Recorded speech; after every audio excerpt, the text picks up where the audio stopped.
Salut à tous, je suis Indotronic et bienvenue dans ton clash. Ouais, j'ai voulu faire un grand mouvement, mais j'allais exploser le micro. Bref, on espère que vous l'avez vu, mais un nouveau battle est sorti. Phoenix Wright contre Saul Goodman. C'est sorti le 31 mars, hélas. C'était pas forcément le meilleur moment, hein. Il y avait plein de sorties de jeux, plein de sorties de trucs, il y avait une allocution du président, et le lendemain, c'était le 1er avril.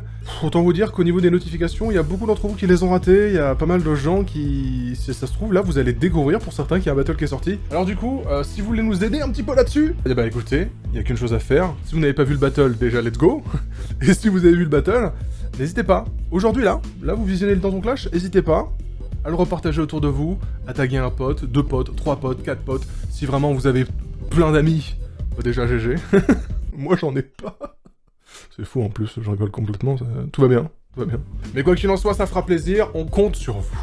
Et voilà, bah c'est tout, voilà, salut à tous. Hein. Non mais en vrai, la situation n'a pas trop changé depuis le temps, donc malheureusement, ça fait plus d'1 an et demi maintenant qu'on ne s'est pas vu, qu'on n'a pas fait de concert, pas fait de convention, qu'on ne s'est pas vu même entre nous, entre membres de l'équipe. Du coup, ouais, ça commence à faire long, ça commence à être un petit peu long tout ça, mais quoi qu'il en soit, on est dans les clous. We're back. On est déjà en train de travailler sur le prochain, donc voilà, va falloir de la patience, hein. Ça prend toujours du temps, oui. C'est parti pour vous expliquer plus en profondeur le battle, vous expliquer un petit peu l'univers des personnages, vous les présenter, etc. Vous l'aurez compris, on est parti dans ton clash. Pourquoi ce battle?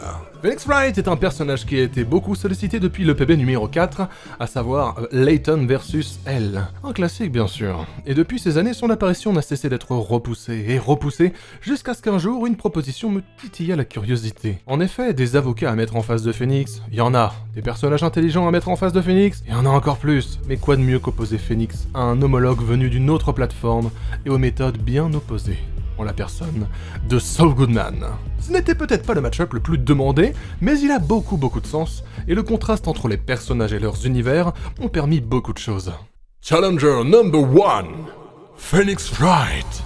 Phoenix Wright Ace Attorney est une saga de jeux par Capcom s'approchant du point and click et du visual novel.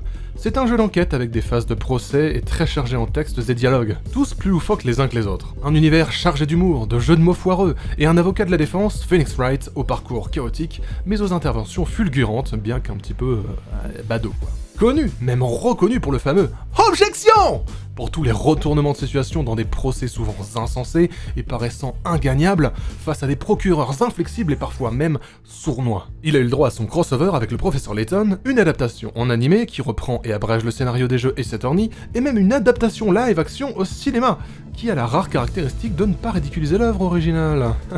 Très souvent accompagné, il se battra néanmoins seul face à Saul, histoire de garder un format 1 contre 1, comme à la barre. Je me suis chargé de faire la voix de Phoenix Wright, c'était un vrai plaisir même si je suis davantage fan de Saul Goodman. Mais on va dire que je ne suis pas à plaindre, vous comprendrez dans une minute. Nous nous sommes basés sur l'énergie globale que donnait Phoenix dans ses seules interjections connues, objection, etc. et dans ce que m'ont inspiré l'animé d'Ace Attorney en VO. Encore une libre réinterprétation en français. Et oui, je sais que Donald Renew l'avait interprété pour la VF de Layton contre Phoenix Wright, mais en toute honnêteté, hein, on a tous été d'accord pour dire que le casting VF de jeu était un peu catastrophique. La voix de Donald Renew est géniale, hein, mais elle ne collait vraiment pas trop au personnage pour le coup. Des gros bisous mec, sache qu'on t'adore. Challenger number 2, So Goodman. D'abord apparu comme personnage secondaire dans la série Breaking Bad, Saul Goodman aura plus tard eu droit à son spin-off, actuellement encore en cours de production sur Netflix, Better Call Saul.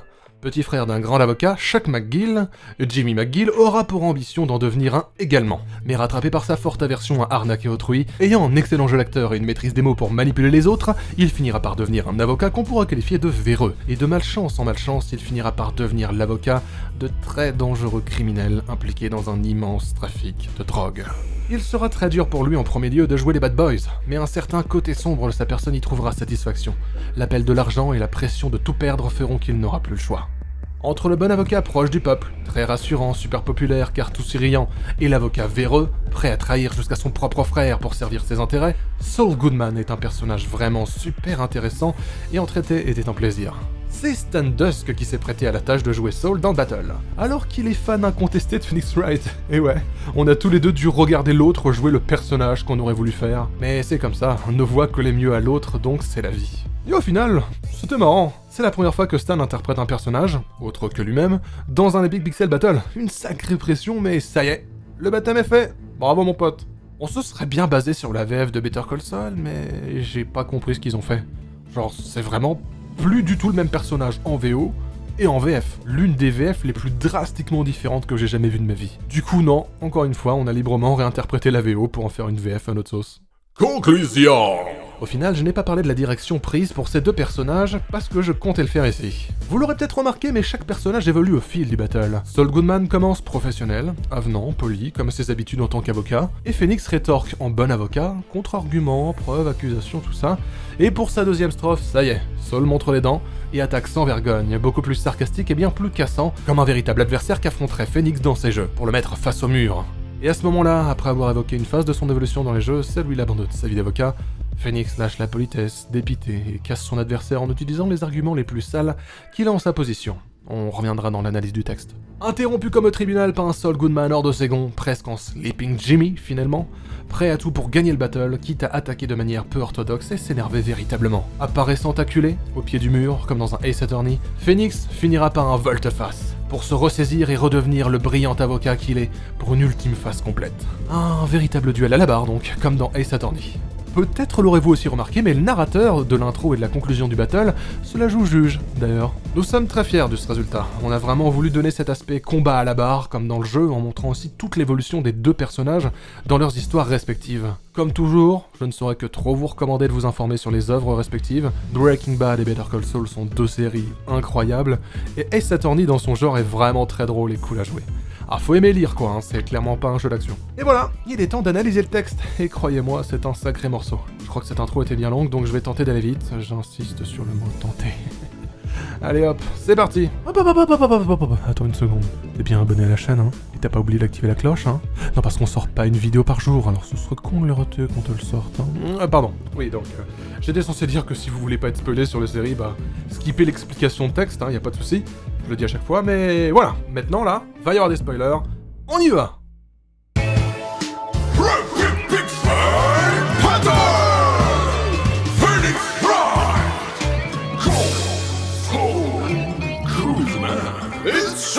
Vous êtes à la barre et vous voulez mettre le procureur au sol? Vous tapez des barres, ne prenez pas un bleu. Better Call Saul. On commence d'entrée de jeu par l'extravagance de Saul, qui commence son battle comme un de ces innombrables spots de pub super kitsch qu'il a fait très souvent dans la série. La phrase « It's showtime » est très importante pour Saul.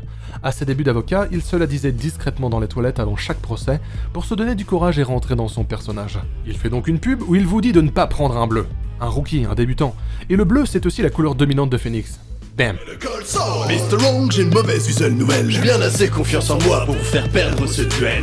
Comme dit, Ace Attorney tient pas mal du genre visual novel. Il fait une faute volontaire au nom right, qui en anglais sonne comme right, qui veut dire correct, véritable, là où wrong désigne l'inverse. Phoenix a déjà été surnommé comme ça par ses adversaires dans le jeu. Le terme de confiance n'est pas employé au hasard, en effet dans les jeux Ace Attorney, donner une fausse preuve ou un mauvais argument fait perdre des points de vie, mais les points de vie du jeu sont représentés par une barre de confiance du juge envers Phoenix. Il indique donc avoir plus de coffre, plus de résistance par cette phrase. Donc vous êtes avocat. Avec ce look de victime, j'ai bossé avec les meilleurs. Mr. White est dans ma team. Vous êtes déjà dans le rétro, restez sagement à l'arrière. Ici c'est moi le professeur, mais pas pour booster votre carrière. Le parallèle avocat et victime, simple, basique. Mr. White, c'est Walter White de Breaking Bad. Un personnage des plus charismatiques, dangereux et connu de tous. On veut pas se frotter à lui dans Breaking Bad. Le rétro, à l'arrière. En seconde lecture ici, Saul se moque du fait que Phoenix n'a pas le permis et voyage donc à l'arrière des véhicules. Mais en première lecture, c'est simplement que Phoenix est maintenant désuet, un peu dépassé, que la relève est déjà là. En effet, plusieurs titres de la série Ace Attorney ne le mettent pas ou très peu en scène, au profit d'autres personnages. Tout ça pour terminer sur une phrase mentionnant le crossover Layton vs Wright comme un coup de pouce à la carrière de Phoenix et qu'ici, il va prendre une leçon, mais de la part de Saul. Monsieur le beau parleur, bosser avec les meilleurs veut dire que vous n'êtes pas le meilleur. Le fameux un instant, une des répliques phares de Ace Attorney. Et ici nous faisons référence au très célèbre mème du Almost Christmas means it wasn't Christmas, utilisé au passage pour rabaisser le caquet de Saul. Tiens, un petit trivia comme ça. Vous avez remarqué qu'à aucun moment on dit objection? Genre vous vous attendiez pas genre à ce qu'on dise objection au moins une fois? Bah sachez qu'on l'a pas fait quoi. J'ai pas fait exprès. Je vois certaines contradictions, friquées mais aucun goût en fringue. Vous travaillez pour Mr. Fring et n'avez jamais tenu un flingue. Phoenix, en tant qu'avocat de la défense, fonctionne beaucoup sur le fait de trouver des contradictions dans les témoignages des témoins. Avec de belles allitérations, il moque le mauvais goût vestimentaire de Saul, qui a genre 154 costumes différents, tous plus chelous et colorés les uns que les autres, et le fait que pour un gars qui travaille pour les plus grands gangsters et cherche à en jouer, il ne se salit pas tant que ça, donc peu crédible. J'ai déjà coincé en white et vous n'êtes qu'un de ces figurants. Posté sur le net tandis que je passe sur le grand écran. L'une des premières affaires de Phoenix, c'était de faire arrêter un Mr. White, que l'on voit en fond dans le décor d'ailleurs. Profitant de ce parallèle pour rappeler à Saul qu'avant sa mise en avant, c'était un personnage secondaire. Être une star de Netflix, c'est pas mal, mais comme dit dans l'intro, Phoenix Wright a carrément eu le droit à un film, et ça, c'est la classe. L'utilisation du terme posté n'est pas mise au hasard d'ailleurs. Avant de devenir avocat, Saul était stagiaire et travaillait dans le département postal du cabinet de son frère. Vous n'êtes pas de mes pères et le vôtre vous l'avez volé. Ah, ça me rappelle mes débuts de faire face à un boulet. Refusant de considérer Saul comme l'un des siens, il rappelle la perfidie de celui-ci, car en effet Saul enfant volait dans la caisse du magasin de son propre père. Ses débuts de loupard, on en reviendra plus tard. Il finit en légèreté en mentionnant Saul comme un boulet. Monsieur Boulet étant le nom français du premier procureur que l'on affronte dans les Ace Attorney, un piètre adversaire qui sert juste de tutoriel pour le joueur. Et c'est au tour de Saul qui cette fois-ci perd son sérieux. Il a pas aimé ces quelques blagues. Tu uses tes bras pour t'exprimer.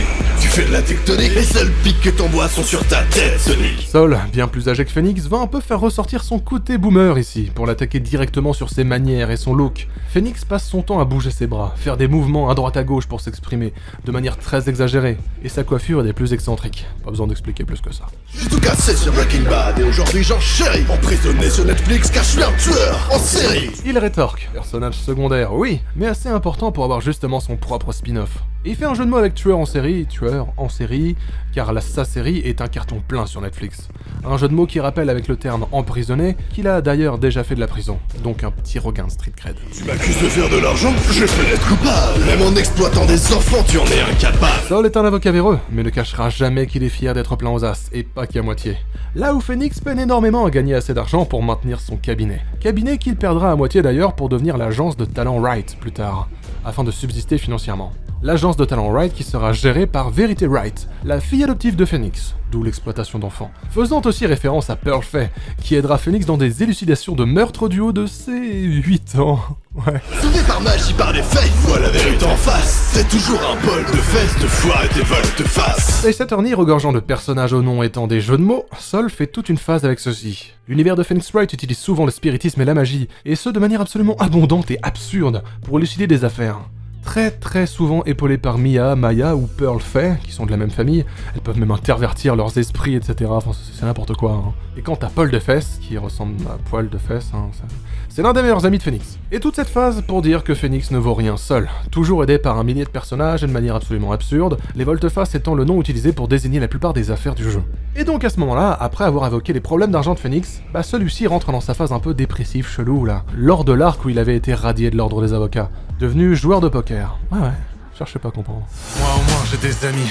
Tu crois m'avoir terni? Tiré le mauvais numéro, je suis l'as des Ace Attorney. Simple, dur, efficace. Après avoir mentionné ses amis, Saul se retrouve face à la vérité. Lui n'en a pas. Bien qu'ayant quelques employés et ayant eu une relation amoureuse avec Kim Wexler, Jimmy McGill est bien solitaire et n'a que de fausses relations. Tirer le mauvais numéro fait un peu le parallèle entre les deux jeux de prédilection des deux persos. Comme dit plus tôt, Phoenix est devenu excellent joueur de poker. Là où Saul a surtout été vu en train de faire la loterie dans des maisons de retraite, ouais. Un peu moins ouf. Attends à la pudeur, tu laisses de sales traces. Et j'imagine que ta femme espoira encore à ta place. Sans aller plus loin dans les détails, Phoenix évoque très vite ce qui a valu à Jimmy McGill d'aller en prison dans sa jeunesse. Une histoire d'atteinte à la pudeur. Grosso modo, foudrage à l'époque, il avait chié dans une voiture à toit ouvrant pour se venger, devant un enfant sur le siège arrière. Ouais, dur passé, d'où les sales traces, qu'on voit d'ailleurs dans le décor. Et il évoquera finalement le fait que c'est justement Kim Wexler, la femme de Jimmy dans Better Call Saul, qui a souvent été son backup dans bien des cas, allant jusqu'à devoir se salir pour lui alors qu'elle était un avocat intègre. Oh, et vous avez entendu les bruits chelous là, les espèces de oh, c'est pas un hasard ou une erreur, étant donné qu'on parle de traces de pneus, de déjection, tout ça, le caca quoi. C'est une référence à une des scènes absurdes les plus cultes de la série. Des toilettes parlantes qui réagissent aux déjections par des onomatopées douteuses. Littéralement des oh. Bref, là, il ne fallait pas toucher à Kim Wexler, l'une des seules faiblesses de Saul. Il n'a plus de limite et va vraiment attaquer là où ça fait mal. C'est parti, Saul Goodman devient officiellement Sleeping Jimmy, le loupard de sa jeunesse. Pas si vite, une femme, tu sais ce que c'est fini? Ta seule histoire, c'est en larmes au tribunal qu'elle s'est finie. Encore une réplique culte d'Ace Attorney, et c'est bien beau de parler de relations amoureuses, mais il est vrai que Phoenix n'a pas un passif impressionnant niveau conquête. La seule amoureuse qu'il ait jamais eue fut Dahlia Plantule, une criminelle qui voulait faire accuser Phoenix de meurtre dans sa jeunesse en le manipulant. Elle le surnommait Fini, un amour qui n'a donc jamais été véritable. Bon, c'est un peu plus complexe que ça, mais bref. Techniquement, il a jamais eu de petite amie. Et le jeune Phoenix Wright de ce moment de l'histoire était clairement ridicule et passait son temps à chouiner au tribunal en tant qu'accusé. Pas ouf quoi. Désolé, j'ai glissé, mais comme l'aurait voulu mon frère, avant d'entrer dans ma cour, il fallait te mettre à la terre. Glisser, référant justement à Sleeping de Sleeping Jimmy, son surnom de jeune loupard. Ici, la première lecture est juste « Si tu veux te mesurer à moi, tu vas finir au sol ». La seconde lecture est bien plus profonde et un peu perchée, là je dois l'admettre. Le grand frère de Jimmy, Chuck McGill, un avocat réputé, était atteint d'une espèce de maladie d'allergie aux ondes électriques, un truc comme ça. Et avant d'entrer chez lui, Jimmy devait se mettre à la terre, histoire de ne plus avoir d'électricité en lui. Voilà, c'est chez Père, mais je trouve ça stylé. Puis la référence à Chuck est importante. 20 tourges des moutons, dans ce monde seul les loups l'emportent. Et aujourd'hui, je suis celui qui frappe à la porte. Cette phrase est très violente, lourde de sens et de référence, on va procéder dans l'ordre. De 1, interroger des moutons, car Phoenix, en plus d'utiliser le spiritisme, la magie et autres inepties lors des procès, a déjà interrogé des animaux. Et pas qu'une fois. Ici vous voyez le perroquet de l'affaire Von Karma. De 2, la phrase fait référence à l'une des phrases marquantes de l'enfance de Jimmy. Un homme qui avait arnaqué le père de Jimmy sous ses yeux lui a ensuite dit « Dans ce monde, il n'y a que 2 types de personnes, les loups et les moutons ». Une phrase qui a débuté chez Jimmy son penchant à devenir un loup, un voleur, un tricheur. Et de 3, la référence au cultissime « I'm the one who knocks » de Walter White. L'une des répliques qui montrait clairement le pétage de plomb du personnage et sa détermination à être craint et respecté. Le tout donne une réplique forte où Saul montre sa détermination. Sa force cherche à s'imposer et être respecté, assumant qui il a décidé de devenir. Ça aurait pu se finir ici, mais il reprend son sérieux pour finir sur une note mortelle. C'est déjà un bras cassé, plus moyen que je négocie. Je viens de mettre un point final sur ton rapport d'autopsie. Au tout début de Better Call Saul, Jimmy réussit à négocier avec un grand criminel de juste casser la jambe de 2 personnes, plutôt que de les tuer. Ouais, une négociation qu'il se refuse de faire ici, prétextant que Phoenix est déjà un bras cassé, un nulos, et que ce battle était le point final de son rapport d'autopsie, le document indiquant le décès de quelqu'un. Une bien belle manière de déclarer qu'il a dead ça, chacal. Et ouais, ça flex. Comment peut réagir Phoenix ici au pied du mur? Eh bien, il va se ressaisir, comme il le fait toujours. Il est fort, mais faut se reprendre. Il ne fait qu'attaquer, il ne sait pas se défendre. Ok, hey Jimmy, j'ai plus de choix que de te descendre. Contrairement à Jack, le Phoenix renaît toujours de ses cendres. Et ouais, durant ce battle, Saul Goodman est en permanence sur l'offensive. Il sait très bien défendre les autres, mais quand il s'agit de lui, c'est plus compliqué. Alors Phoenix reprend foi en lui. Il envoie l'une des punchlines les plus violentes que j'ai jamais écrites de ma vie. Vous connaissez l'expression « le phénix renaît de ses cendres », cet animal mythique qui, même mort, renaît dans les flammes, indiquant ici que Phoenix va reprendre du poil de la bête. Mais pourquoi mentionner Chuck alors, le frère de Saul? Eh bien car celui-ci est mort dans un incendie, finissant donc en cendres. Un incendie que Chuck aura causé de lui-même, mais qui aura causé de lui-même par la faute de Saul. Saul est donc responsable de la mort de son frère. Imaginez donc l'impact qu'aurait cette punchline sur Saul. Ouais, ça fait très mal et ça justifie bien un... Phoenix sur le mic, je reprends mes droits, je te strike. Reste in peace, tu serais déjà mort sans le mic. Une phase bien rapide et nerveuse pour asseoir son assurance soudaine. Phoenix est souvent surnommé Nick par Mia Fey. Revenons au barreau, on peut dire qu'il reprend le droit, ses droits d'auteur, il le strike, le dégomme, ouais je vais loin, désolé. Et on n'a pas fait de faute à Rest in Peace, hein, c'est pas juste une gaminerie. En effet, à un moment, Saul a dû survivre dans le désert accompagné de Michael Hermantraut, surnommé Mike. Pour ce faire, il a dû boire sa propre pisse. Ouais, c'est pas un truc que t'aimes bien dire dans ta vie, quoi.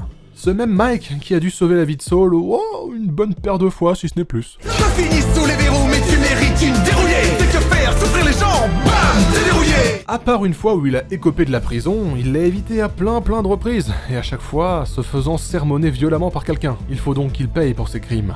Une deuxième référence violente à son frère Chuck. Il le cite en lui rappelant ces mots très durs qu'il avait eus envers son frère. Tu ne sais que faire souffrir les gens.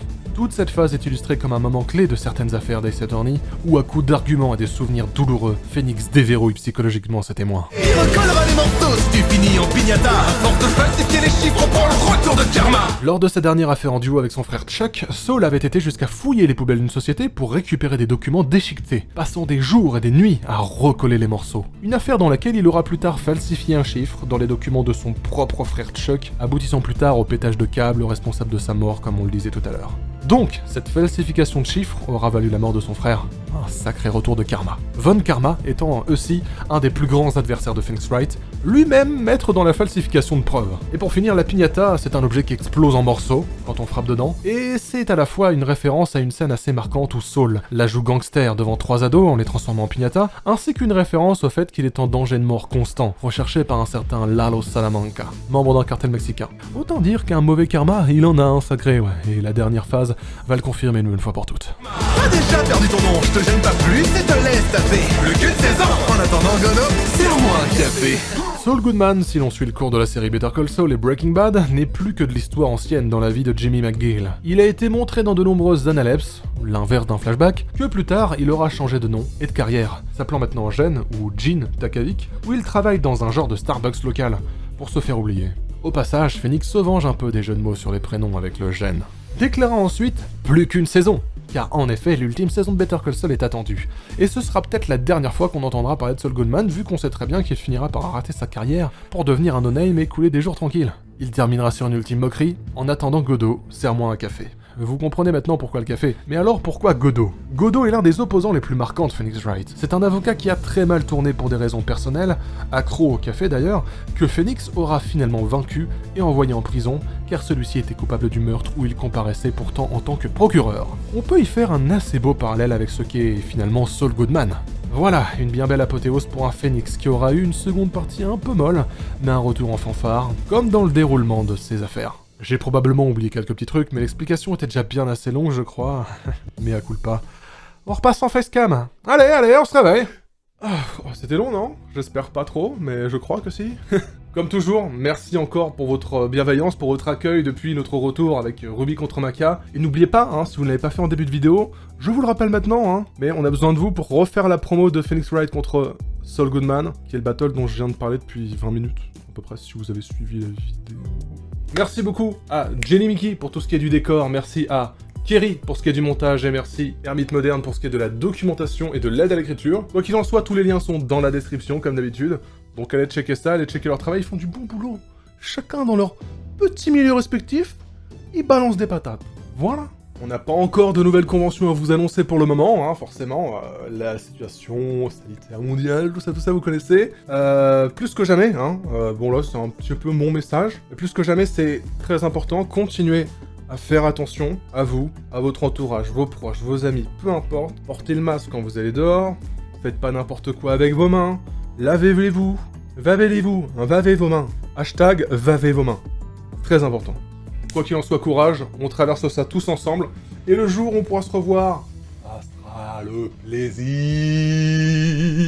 Et avant de partir, n'oubliez pas de venir nous suivre sur Twitter, @EpicPixelBattle, pour toutes nos annonces et avancements sur les futurs battles. Et n'oubliez pas, on a toujours un Tipeee, merci beaucoup à ceux qui continuent de nous soutenir sur Tipeee.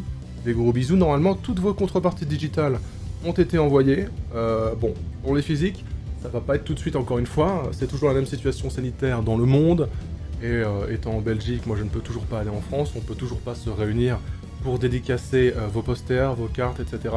et pour vous les envoyer, donc c'est toujours pas possible.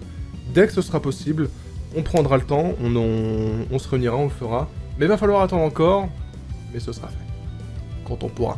Je bouge mes doigts pour que ce soit un petit peu plus dynamique. Cette blague est un peu trop longue. Et voilà, il ne me reste plus qu'à vous souhaiter une très bonne journée. Merci d'avoir regardé encore une fois ce Dans ton Clash, et surtout allez partager Saul contre Phoenix, si ce n'est pas déjà fait, si c'est déjà fait. Merci beaucoup, c'est incroyable. Et quant à moi, je m'efface pour laisser place à la démo dégueulasse. Salut mon pote. Ok, alors je vais faire un test, là j'ai 10 minutes. Donc je vais essayer de le faire d'une seule traite, sans aucun acting, sans rien. C'est même plus une démo dégueulasse là.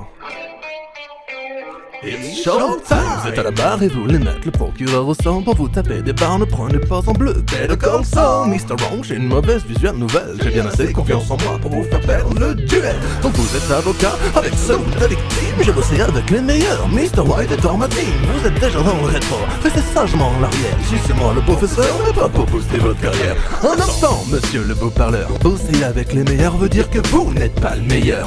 Je vois certaines contradictions, friquées mais aucun goût en fringue. Vous travaillez pour Mr. Free mais n'avez jamais tenu un flingue. J'ai déjà pensé en white et vous n'êtes qu'un de ces figurants postés sur le net tandis que je passe sur le grand écran. Vous n'êtes pas de mes pères et le vôtre vous l'avez volé. Ça me rappelle mes débuts de faire face à un boulet. Tu bouges les bras pour t'exploser, tu fais la tectonique. Les seuls pics que t'envoies sont sur ta tête Sonic. J'étais passé sur Breaking Bad et aujourd'hui j'enchaîne emprisonné sur Netflix car je suis un tueur en série. Tu m'accuses de faire de l'argent, je plaide coupable. Mais mon exploit dont les enfants tu en es incapable. Sauvé par magie, par des faits, vois la vérité en face. T'es toujours un bol de fesses de foire et tu voles de face. Moi j'ai des amis, tu crois m'avoir terni? T'as tiré le mauvais numéro, je suis las de ces stories. Tant t'as la pudeur, tu laisses de sales traces. J'imagine que ta femme nettoiera encore à ta place. Passez vite, une femme, tu sais ce que c'est fini. Ta seule histoire c'est en larmes au tribunal qu'elle s'est finie. Désolé j'ai glissé, mais comme l'aurait voulu mon frère, avant d'entrer dans ma cour, il fallait te mettre à la terre. Entouré chez des moutons, dans ce monde seul les loups l'emportent. Et aujourd'hui, je suis celui qui frappe à la porte. C'est déjà un bras cassé, plus moyen que je négocie. Je viens de mettre un point final sur ton rapport d'autopsie. Ah, il est fort, mais faut se reprendre, il ne fait qu'attaquer, il ne sait pas se défendre, ok. Hey Jimmy, j'ai plus d'autre choix que de te descendre. Contrairement à Jack, le Phoenix relaie toujours de ses cendres. Bon ça, c'est Nick sur le mic, je reprends mes droits, je te strike. Alors reste in peace, tu serais déjà mort sans le mic. Il manque une phrase ici, hein, voilà. À force de falsifier les chiffres, on prend retour le karma. Pour battre coller les morceaux, si tu finis en pignata, t'as déjà perdu ton nom, je te gêne pas plus et te laisse taper. Plus qu'une saison en attendant Godot, c'est un café.